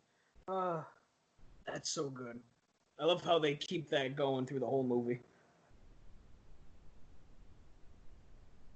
Well, now he's shooting all the screens, and poor Beetlejuice guy is shitting his pants. Where's his, was he holding his frying pan? I didn't notice it. I did not see the frying pan. Wow. Must be lost without it. It's like his security blanket. His security griddle, if you will. Oh, look at this. Right on. Wow. How'd that happen? Like, did he teleport?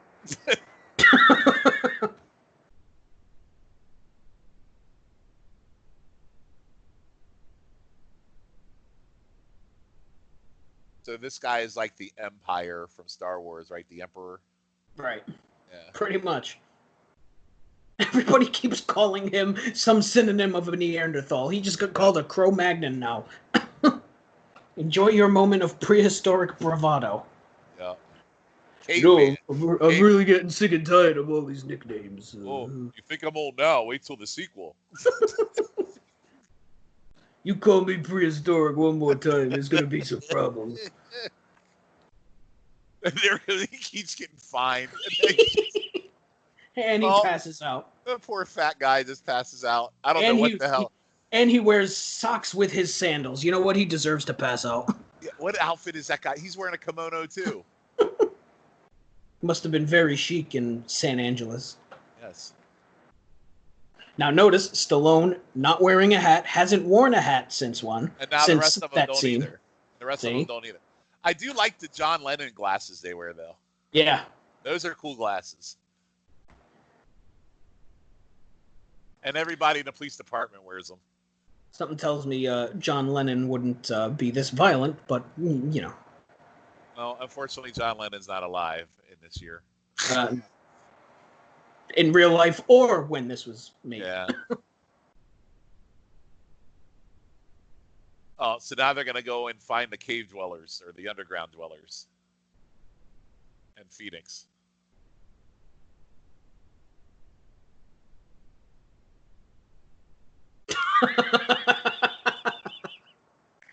Wow.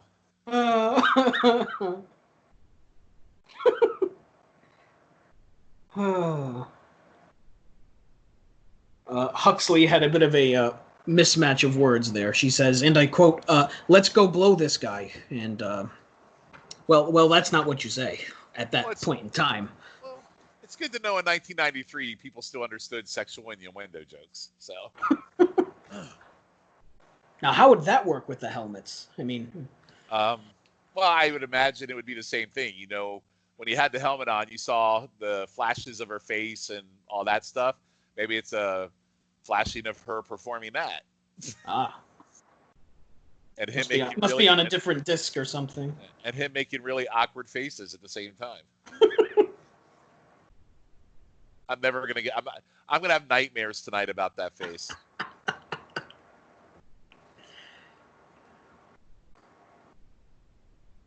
I should have won an Oscar for that scene. Hey, you know what? You should put that in the write-up. We talk about Stallone's Oscar-worthy performance. That needs to be in the write-up. That'd be great. Wait, I thought they watched Demolition Man.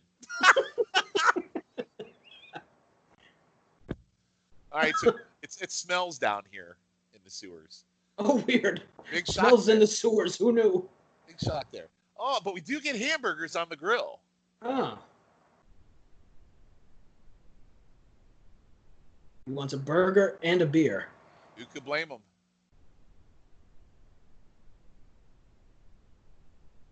Oh, so he's going to give her a watch just for the burger and the beer. That seems like a lot. It better be the best damn burger of all time. Do you imagine? I bet that's the best beer he's ever had in his life. Oh, yeah. Now he's eating a burger. Oh, God, this is fantastic. Don't ask where the meat comes from. I'm sure that'll end well. So you ask her what's in the meat, and she clearly says it's rat. Oh, good. So he's eating rat meat. Huh. The bubonic plague gives it a little extra flavor. He doesn't seem to care.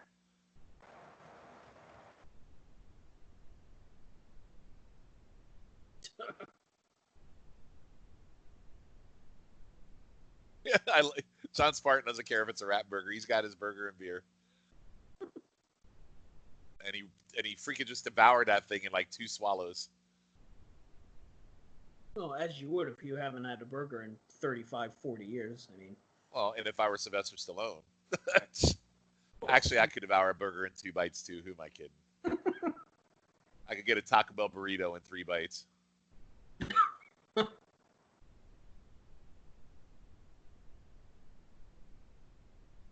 Soft taco in 1 bite if I really pushed it.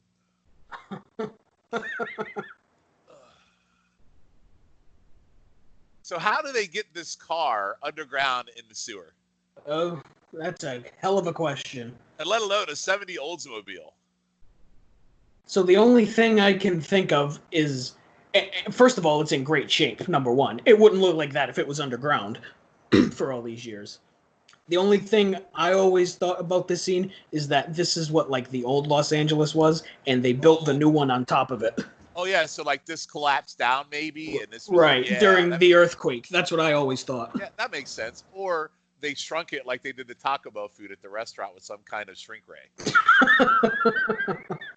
But I like your idea better. That makes more sense. I don't know whether or not that's true. That's just what I always assumed it kind of was. Yeah, you're on fire tonight. First the Huxley, and then reasoning for this scene. That's really good. You're on fire tonight, Matt. Jesus, what's wrong with me? Nothing. It's good stuff. I'm scared. Help me. I'm making sense. This is a problem. Next thing you know, you'll be creating those sex helmets for everybody. And I'll be calling Stallone. Hey, can you make your funny faces again? I got a new product I got to sell. Yo, Sandra, you want to take another stab at it? You're the guy outside Taco Bell. Yeah. I'll call you Huxley for old time's sake. I wonder if people that didn't know what Taco Bell was when they saw this movie really understood at 93, I know there's a lot of people that didn't know what Taco Bell was, so I don't even know if they even understood that whole thing. I wonder. Right. And, you know, you watch it now and it's like, holy crap, Taco Bell is in this. And it has, you know, a pretty big part of it. Well, yeah. And then, you know, for us to do a 25-year anniversary thing, I mean, it's just amazing. It's really cool to think about, actually. Right. And Dennis Leary as Edgar Friendly going on one of his rants where he's basically playing Edgar Friendly, who is playing Dennis Leary. So I assume you haven't seen a lot of Dennis Leary movies, or have you? Not many. I've seen Rescue Me. I watched Rescue Me. That, as far as Dennis Leary stuff, that's pretty much it. So there is a movie, I think, from this same year called The Ref. Oh, I have seen that. That is by far, like, if you think about the dialogue in that movie, and Yep. that is actually a really funny movie. Yep, I have seen that. I've been trying to get Andy to watch that on Lit, but he won't watch it. It's very dialogue heavy, but it's very funny. Yep. And it's one of those hidden Christmas movie gems I like to watch every year. Right. With Kevin Spacey, and I'm sure you won't see him in much of anything anymore. So. No. Yeah. There's Ventura. There he is. With the hottie on the lap.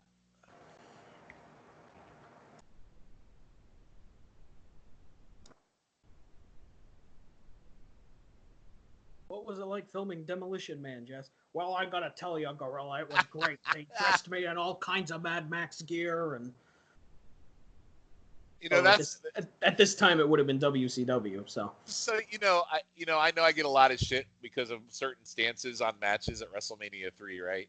But duly noted, I think. But the one thing at WrestleMania 3 that really just I didn't get, like, Jesse randomly goes down to the ring for everybody in the crowd to see, and he just filmed Predator, And he doesn't do anything. He just stands in the ring and just out of nowhere just takes Matilda back to the back. Like, why did we have to have that there for Jesse? I just thought that was really dumb.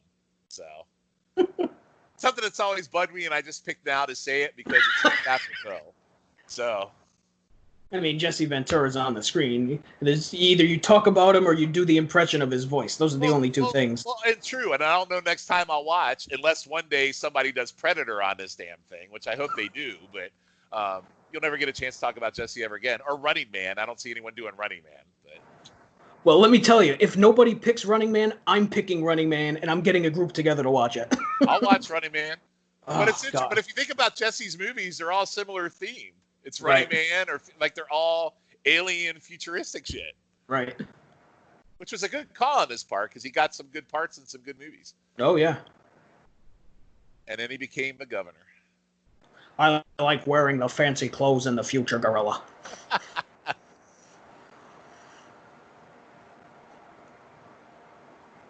All right, so now Simon is attacking the Morlocks with his crew. It seems dangerous to be firing off all those guns in the sewers. You would think, but I don't think Simon Phoenix really cares. Such a villain. Ugh. I also think they stole some. I think that Waterworld reused some of these outfits too in later years. Maybe. Never seen Waterworld? I've seen pieces of it, like I've seen like trailers of it and stuff, but I've never sat through it. Yeah, don't. It's a shit movie. It just looks like they have the same uniforms on there that they have here. That's why I haven't watched it, because I've heard that. One of the worst movies of all time. Isn't that the movie where Kevin Costner drinks his own piss because he's stuck on the yeah. You know, I believe so. I mean, you know, Kevin Costner's movies, there's so many of them that are 50 hours long. It's hard. They all kind of meld together. So. Well, I don't think he was drinking his piss in Dances with Wolves, but you know. Well, you're probably right. You're right. I mean, who knows? Maybe that was a deleted scene. I don't know. It could have been. I certainly know he didn't drink his piss in The Bodyguard. So.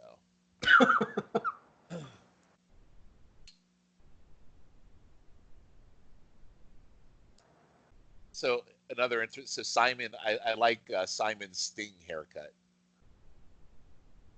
Yeah. Sting, Dennis Rodman, all in one. Yep.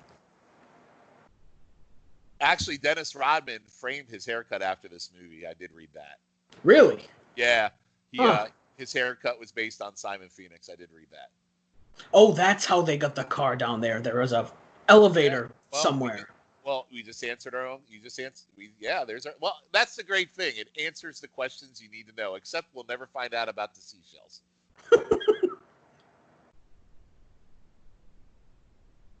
And we'll never find out what that thing the Beetlejuice guy was holding. No. Because apparently that's gone. Someone needs to tweet Stallone for these answers, please. What was that hubcap thing he was holding in Demolition Man? Please respond. Like, literally, the tweet is, what is Beetlejuice guy wearing in this scene? And then how do you wipe your ass with seashells? That should be the big two questions we tweet to Stallone. And why is he walking around in every scene with a waffle maker? Yeah, so when you post this pod, maybe you should tag Stallone in the tweet and see what happens. That'd be pretty incredible. Listen to us do your voice for 2 hours. I'm sure that'll go over great. I guarantee you Stallone would love this.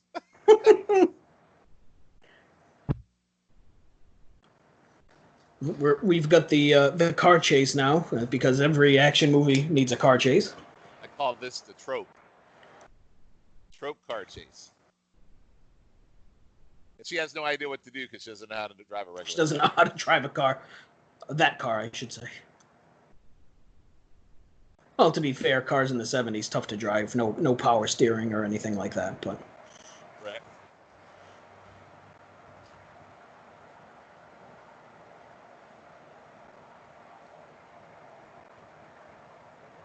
And he jumps onto the hood of the police car. No free rides. So I feel like I've seen this scene in a million movies, right? Oh, yeah. But not necessarily with Stallone. Well, even Back to the Future 2 has a scene like this when Marty's trying to steal the book back from Biff on Biff's Right. car. So it seems like a lot of these movies have the same. Ooh, look, it has. Now, see, that car looks like straight out of the cartoon Mask with that flying car. Have you ever seen that cartoon? That's probably before your time, too. It is. I've heard of it. I've never watched it, though. Oh, God. You young people miss out on a lot of good shit. Like, I feel like I can only reference old things, like if it's Scott Grisolo's listening or Jay or any of those guys, because they're the only ones that were around. Or Andy. Andy probably knows more about old shit than I do, actually. So the guy is a genius with stuff like That's what this. happens when you're on a podcast with a 29-year-old. It's all right. It's okay.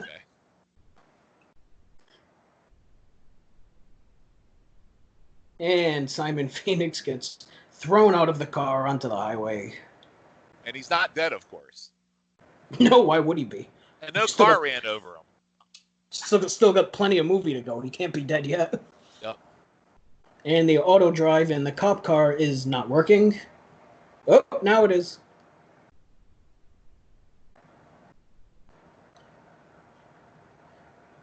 Break now, you Mickey Mouse piece of shit. And he goes right through. That's amazing. Was that foam? We both said at the same time. Is that foam? Could have planned that if you tried. I don't think that would do anything in a car crash. That was ridiculous. Crash into something in a face full of like shaving cream. What an awful airbag that is.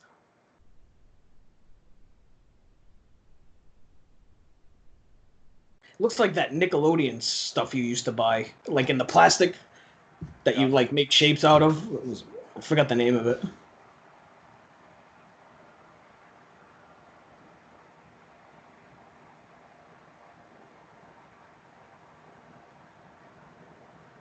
All of a sudden, this car turned into a cannoli.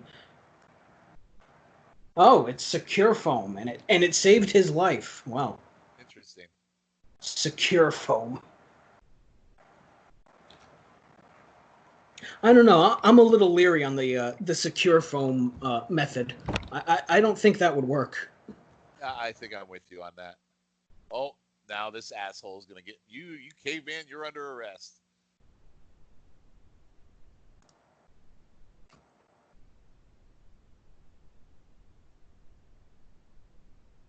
So this guy, how does this guy think he's going to make him go back to cryo? They can't contain him. He'll kick their ass. Yeah. Oh, but he's got the stun batons. That'll stop anybody. I didn't even realize Benjamin Bratt was gone. Oh my God, I didn't either because he's done so little in this movie, and now he's one of the Morlocks. So, do you think this is where Benjamin Bratt and Sandra Bullock got the idea for Miss Congeniality?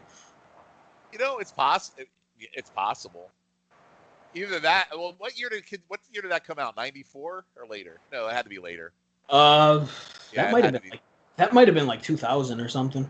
Yeah. So no, I mean, I think that was just coincidence. Well, I must say, I didn't think a Demolition Man podcast would lead me to the Miss Congeniality Wikipedia page, but here we are. Well, there you go. 2000 that came out. Wow, I thought it was a lot. Wow, I didn't know it was that old. And there was a sequel. So I am going to. So have you ever seen The Blind Side? I have, but it's been a long time. So I saw it when it first came out. I'm going to give you a little bit of a nugget. So, it's about the football player who's adopted, right, by a family. That Sandra Bullock's the mother. You know that, right? Yep. So that family actually is a Taco Bell franchisee and owns a bunch of Taco Bell franchises. Oh, no kidding. Yeah, the Tuies. Yeah, so they own a bunch of. So even at the time they adopted them, they owned a lot of different Taco Bells, and they still do right now. Just FYI. Oh wow. Thought I'd share that. So another Demolition Man. It's kind of like the 6 Degrees of Bacon with Taco Bell. I just did it with Sandra Bullock in 2 movies.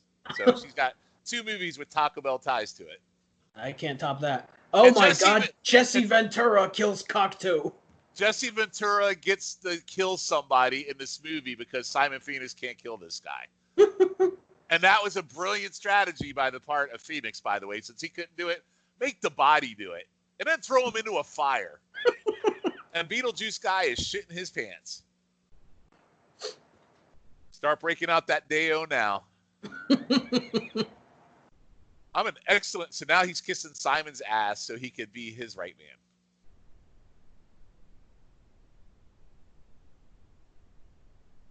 God, I forgot Jesse kills him in this movie. I totally forgot that Jesse was the one that killed him.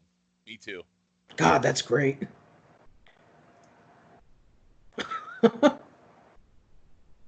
So he has such a small part, but it's kind of a big deal. Yeah. Filming this movie was the most fun I've had since teaming with Adrian Adonis Gorilla.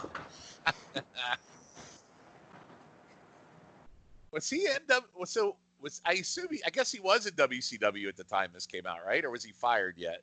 So this came out in '93. He's gone in '94, I think. All right, so yeah, so he I don't remember him ever mentioning it. Did he ever mention it on any of the shows? I don't think he ever did. I don't know. Huh. Yeah, because he was still there and he was still on TV because he leaves right around the time Hogan comes in. Because he and Hogan hate each other like poison, so. Well, Huxley just had her first murder, death, kill with a gun and she shot somebody.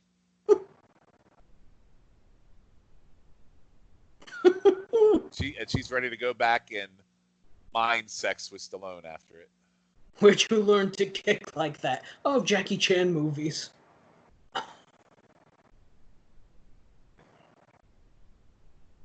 Okay, that entering the area thing that they just did was so stupid. That looked how rehearsed was that scene? That looked ridiculous. Yeah. Oh no.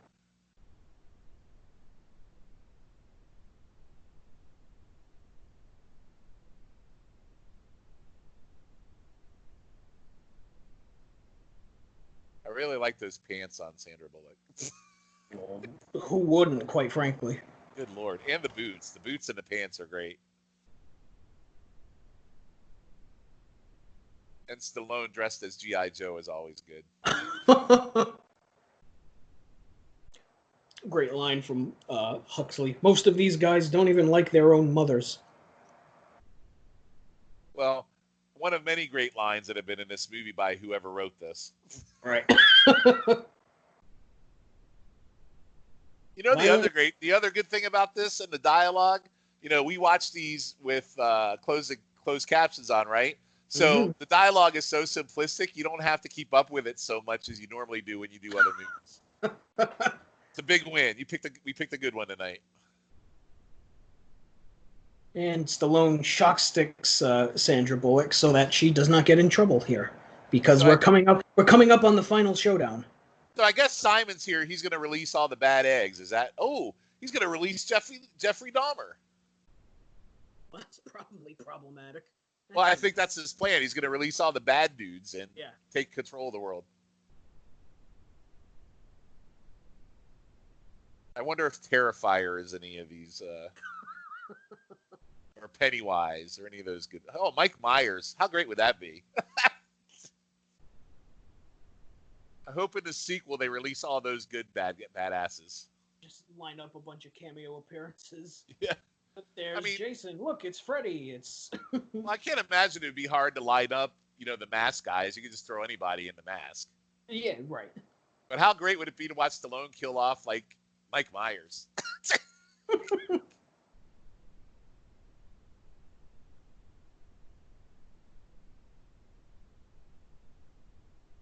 I hope they don't do something stupid like Simon Phoenix has a twin and he's coming back for revenge.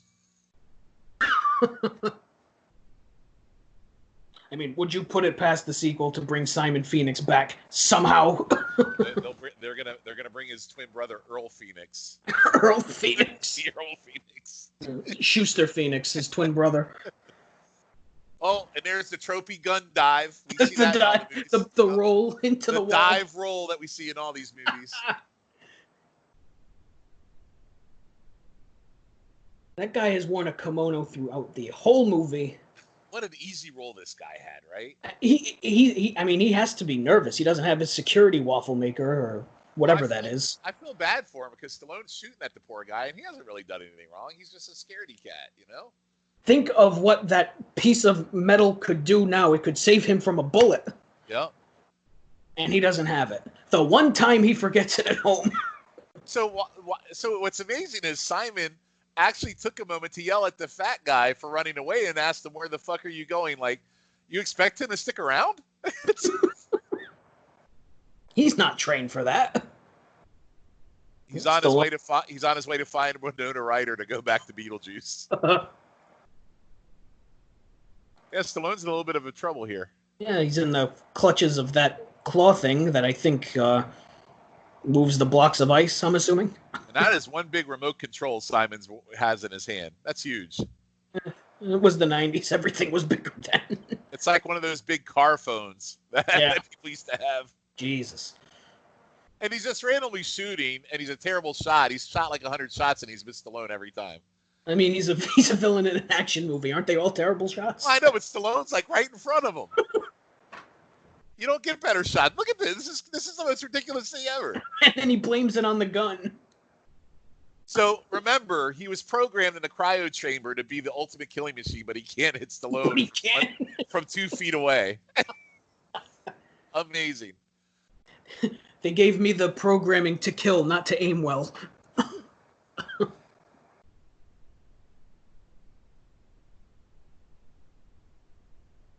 That looks like a ride. The way he's going around in a circle. You know, it's funny you said that. I was like, man, it's like Space Mountain Ride at Disney World. Coming soon to Universal Studios, Demolition Man, the ride. It is, yeah. I was thinking the same thing. That's funny. I'll be goddamn. John Spartan just punched right through that thing.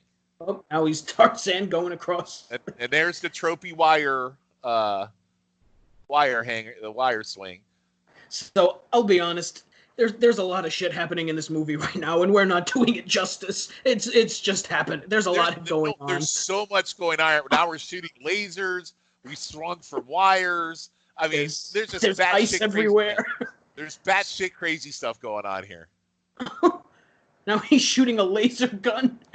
God, he's like the worst shot of. Oh, and now Stallone does a dive and does one of his little yells where his mouth goes to the side. There's so much shit going on. All right, so he can't kill him with guns, and now they're face to face, and now they're entering the final stage. How appropriate.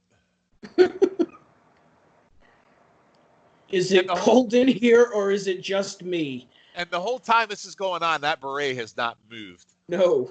And here we go. So we've done all the guns. We've done lasers. We've done explosions. Now we're going right down to just the old-fashioned fist fight. Because that's really what we want to see. It's too bad Stallone's not wearing his Karate Kid gear here. You can do the standalone leg kick like good old LaRusso did. Oh, at the very least, it would give him a psychological advantage. Sure. I found it disturbing. I'm sure Simon Phoenix would too.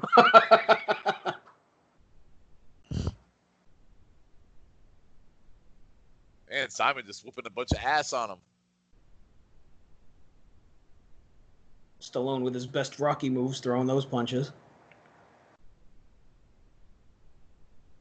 Well, it can take down Apollo Creed and Mr. T, but it can't take down Simon Phoenix. How much you want to bet the sequel has Dolph Lundgren in it? Oh, man. Oh, God. Well, they couldn't fight. They were too old to fight in the last Creed movie, so they could at least fight in a Demolition Man sequel, right?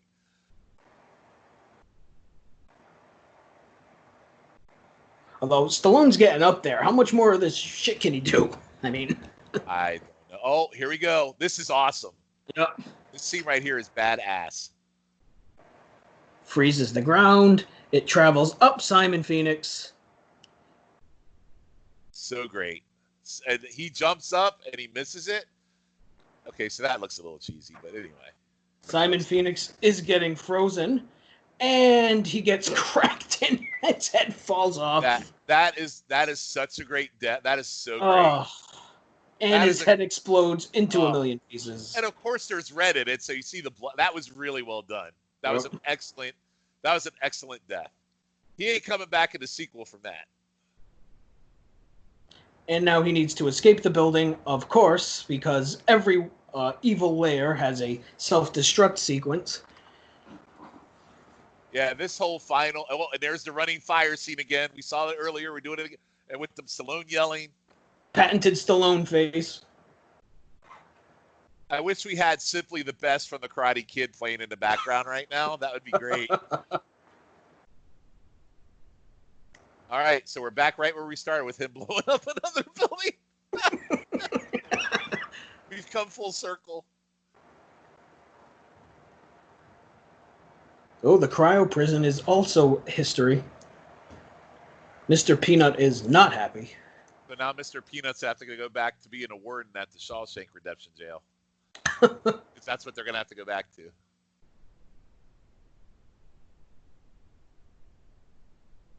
Wants him to get a little dirty. Hey, where's this going? Wait a minute.